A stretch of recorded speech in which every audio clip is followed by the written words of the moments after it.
Bonjour à tous et à tous, j'espère que vous allez super bien par la grâce de Dieu. Moi, je vais très bien. Je suis Chapelle, pour ceux qui ne me connaissent pas. Bienvenue sur ma chaîne.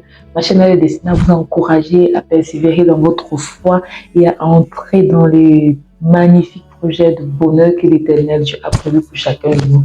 Jésus-Christ dit dans sa parole qu'il est le chemin, la vérité et la vie.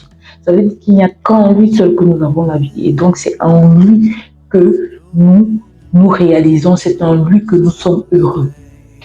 Et donc, aujourd'hui, j'ai prévu de parler de vision. Pourquoi de vision? Parce que je pense que les projets que l'Éternel a prévus pour nous, il nous fait les réaliser au fur et à mesure de notre vie.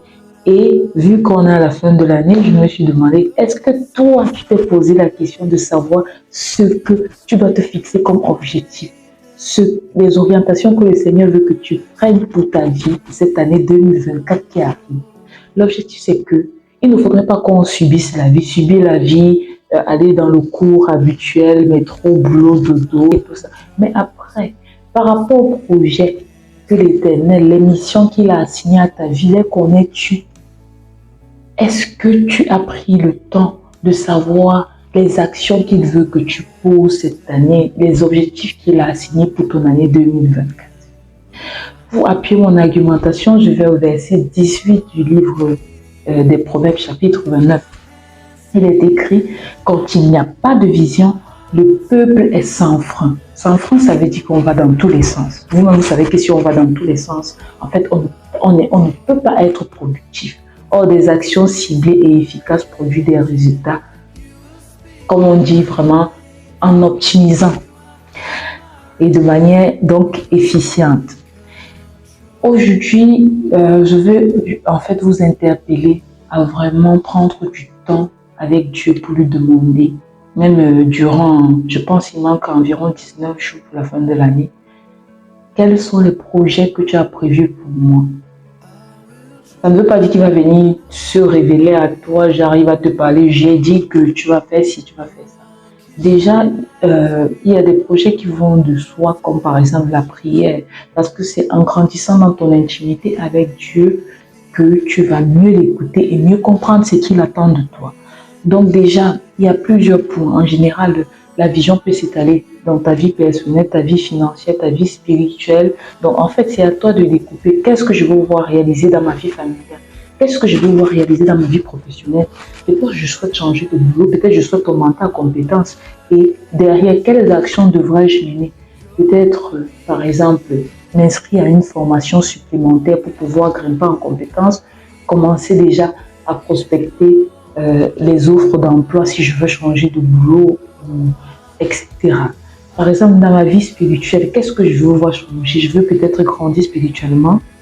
Alors, je vais me demander qu'est-ce qu'il me faut faire. Il me faut, par exemple, commencer à faire l'effort de me discipliner à prier au moins le matin et le soir, méditer la parole de Dieu, etc. Donc la vision, ce n'est pas toujours on s'attend à avoir un truc de waouh où on va te dire tu vas changer le monde. Non, ça commence parfois petit. Il y a l'histoire de la parabole des talents qui m'a toujours marqué. Parce que le Seigneur a donné un talent à un, deux talents à l'autre et 5 à l'autre. C'est déjà pour nous montrer que chacun a sa mission à son niveau. Il ne faut pas entrer dans la comparaison et se dire oh non, tel réalise tout, je suis incapable de faire comme ça. Non, demande Seigneur, qu'est-ce que tu as pour moi et je vais le faire. Et aussi, il y a toujours le fait qu'on ait donné un talent au dernier qui m'a beaucoup marqué. Parce que j'estime que Dieu sait déjà à l'avance ce qu'on va faire. Donc il savait que celui-là allait enterrer son talent. Mais il lui a quand même donné, c'est aussi une manière de nous interpeller, de nous dire qu'il est toujours là. Il est le Dieu de la seconde chance. Peut-être tu as laissé plusieurs années de ta vie passer sans vraiment entrer dans cette vie d'impact, de lumière du monde que Dieu a prévu pour toi. Peut-être aujourd'hui tu te dis qu'il est tard. Il n'est pas tard parce que Dieu est le Dieu des secondes chances. Il a donné un talent à celui qui savait. Pourtant, il savait que celui-là, là, il a enterré son talent. Pourquoi? Parce qu'il est toujours là pour nous tendre la main. Alors, je vais vous inviter aujourd'hui à vraiment aller vers le Seigneur et lui demander, Seigneur, qu'est-ce que tu as pour moi pour cette année 2021? Même si c'est juste une seule chose, même si tu as à cœur que cette année, il faut que je développe ma vie de prière. Vas-y, mets les actions sur pied qui te permettront de développer cela de telle sorte que, en la fin de 2024, tu sens qu'il y a un plus dans ta vie. Il y a un plus qui vient de Dieu, parce que la suite du chapitre 29, verset 18 de Proverbe dit, heureux celui qui obéit à la loi. Donc ça veut dire que on trouve notre bonheur dans le cadre de Dieu. Notre bonheur se trouve dans ce cadre-là. Et je veux aussi souligner que ce message ne s'adresse pas qu'aux jeunes, ou ça s'adresse même si vous avez aujourd'hui 88 ans. Tant qu'on vit, on est en mission sur terre. C'est pour ça que c'est à la fin de la vie qu'on entend le Seigneur dire, bon et fidèle serviteur, entre dans le repos de ton maître.